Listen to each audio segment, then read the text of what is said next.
Bonsoir à tous, c'est bienvenue pour ce nouveau numéro hors série de Culturama. Et aujourd'hui, on va parler d'une série dans laquelle on nous raconte une histoire d'une sévère crise d'apatite.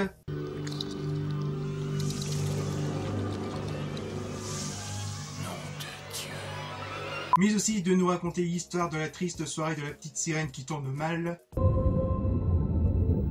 C'est un vrai massacre. Bref, aujourd'hui, on va parler de la série Sanctuary.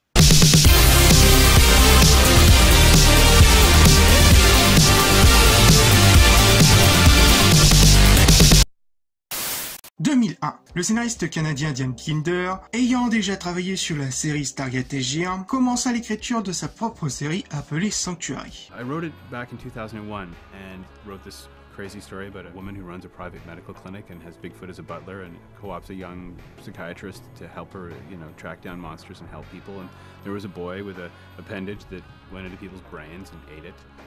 And then, everyone went, well, this is interesting. Une fois fini son premier script, il débarqua chez son ami réalisateur et producteur Martin Wood, avec qui ils avaient déjà travaillé ensemble pour quelques épisodes de la série Stargate SG1. The Sanctuary project actually first came to my attention when Damien came into my office and went, "Here, read this," and he gave me a script, and came back in about an hour later after I'd read it, and he said, "What'd you think?" Then Damien threw another thing at me. He said, "Hey, you think it'll make a series?" And I went, "Are you kidding? This is perfect." En lisant le script, Martin Wood voyait l'actrice Amanda Tapping dans le rôle du docteur Magnus, et la contacta aussitôt. It went further when he said, "We've got to show it to Amanda." And I said, "Oh, you think? Really? Amanda Tapping? You think?" And she loved it. She loved the character. Amanda being born in Britain, it was a nice fit. So it all came together well. When I read it, I didn't actually think of it as sci-fi. I thought of it more as a graphic novel kind of feel to it. But I think the parameters of sci-fi have been so blown open. We're not just in space anymore. It's anything that defies imagination or steps outside and forces you to think about things that maybe aren't real, fits within that outside-the-box thinking. Amanda understands how this show is meant to look and feel beyond playing Magnus. So there's a good Three Musketeers feel. Damien and Martin and I set out on this little journey together and we'd go for lunches and dinners and just go, "Oh my God, we're gonna make this show." Après quelques réécritures, nos trois amis tentent de vendre leur projet à pas mal de studios. Et ce sera le studio canadien Stage Free Media qui accepta de produire la série. Mais la série ne sera pas une série diffusée à la télévision, mais bien en streaming. Après pas mal de négociations, le casting commença. Pour jouer le rôle du petit nouveau dans l'équipe, sous le nom du docteur Zimmerman, ce sera l'acteur canadien Robbie Dune. Pour jouer le rôle de la fille du docteur Manus, ce sera l'actrice danoise Millie Ulrop, suivie par l'acteur Ryan Robbins pour jouer le rôle de l'informaticien Henry Foss, et pour jouer le rôle de John Dwight, un des antagonistes de la série, et qui est en lien avec le passé du docteur Magnus, ce sera l'acteur Christopher Heyerdahl, qui celui-ci avait déjà joué dans la série Stargate SG1 pour le personnage de Ailing et qui va revenir pour un tout autre rôle dans la série spin-off Stargate Atlantis pour le rôle de Todd. Après avoir réuni le reste du casting, le tournage de la web série Sanctuary s'effectuera dans les studios canadiens Brudge Studio à partir du 3 janvier et se finira le 31 janvier 2007, avec au total 8 épisodes tournés pour la saison 1. Une fois lancé en streaming, la web série aura un petit succès en ligne.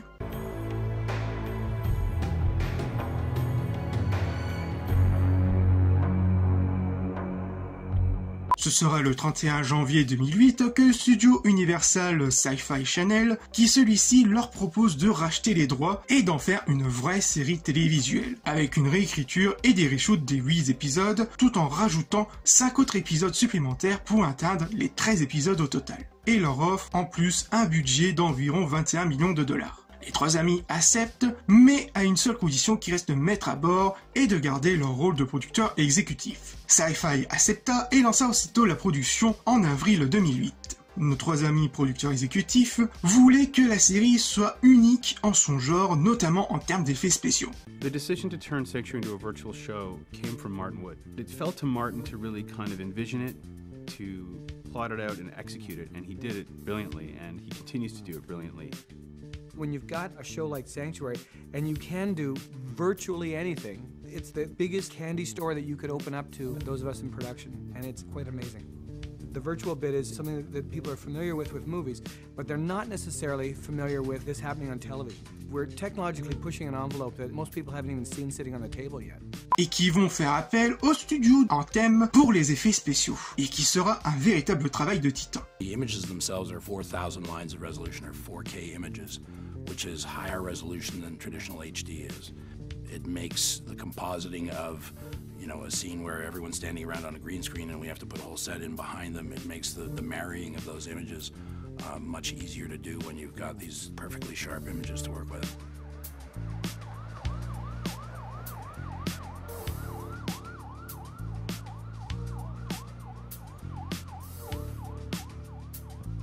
We knew from the beginning that we were trying to achieve something that hadn't been done in terms of just the sheer amount of work, because you can take an episode and say, okay, it's got two fairly complicated creatures in it, and that would be more on its own than you would normally have in a television show. But, oh yeah, right, we're also creating the world that they live in and the sets they're on and all of the backgrounds they appear in. Concernant la BO, ce sera d'abord le compositeur de la série de Stargate SG1, Joel Goldsmith, qui s'occupera des 2 premières saisons, puis par la suite, il laissera sa place au compositeur Andrew Lawton pour les 2 dernières saisons.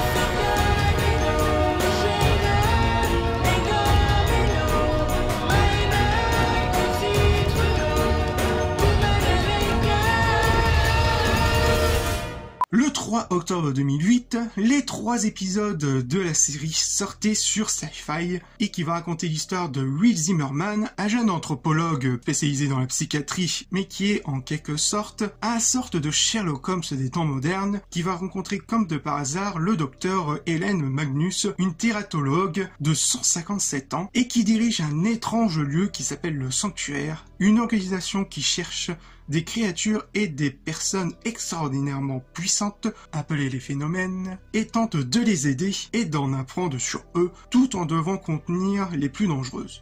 La série gardera en moyenne 3 millions de téléspectateurs jusqu'à sa 4e saison, mais derrière, dans les coulisses, notamment en termes de renouvellement de la série, qui sera un vrai challenge pour survivre. Ce qui est intéressant avec Sanctuary, c'est que la série n'était pas produite par un grand studio comme ça a pu être le cas du temps de Stargate SG1 avec le soutien MGM et Showtime. Nous avons démarré sur le web et nous avons été financés indépendamment, puis nous sommes parvenus à vendre la série un peu partout dans le monde.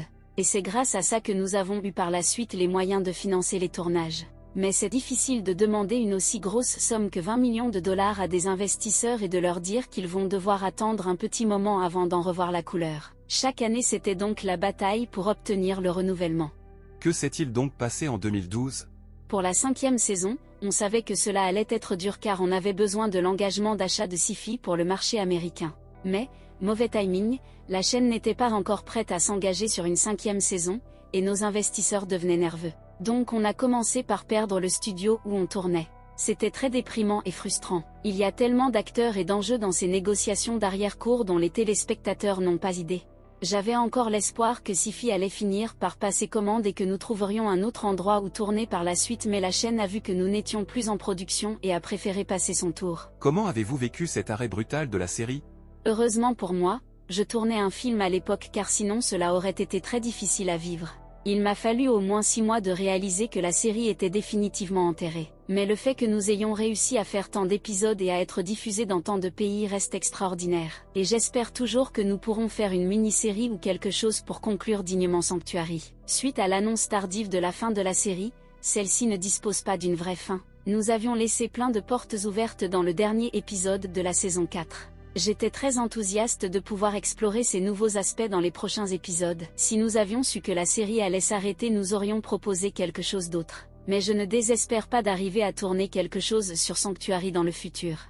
Et à l'heure où je tourne cette vidéo, il n'y a pas eu d'autres nouvelles concernant un possible retour de la série, du moins pour une dernière saison. Pour ma part, la série Sanctuary est une bonne série, ayant un univers bien particulier, mélangeant plusieurs genres, la science-fiction, fantastique, fantasy, avec du thriller, et plein d'autres, avec cet aspect un peu scientifique, inspirant de la cryptozoologie, et avec une belle alchimie entre les personnages, dont chacun d'entre eux a une personnalité qui est propre, et en termes d'effets spéciaux, avec le temps, on peut dire que certains effets spéciaux passent encore, mais d'autres qui ont assez mal vieilli, on va pas se l'avouer, mais qui ne gâchent pas l'immersion dans ces histoires, tout en nous concentrant sur ces personnages et leur évolution à travers cet univers assez original, et qui mérite bien évidemment une vraie fin qu'une simple fin ouverte qui nous est proposée à la fin de la saison 4. Bref, Sanctuary est une série que je vous conseille fortement, tout de même le visionnage, vraiment un revisionnage pour certains, et c'est un véritable petit coup de cœur, cette série-là. Voilà donc ce numéro hors série de Culture Anime fini, j'espère qu'il vous aura plu, n'oubliez pas de liker, commenter, partager et à vous abonner si le contenu vous plaît, et on se retrouve pour de futures vidéos. Peace.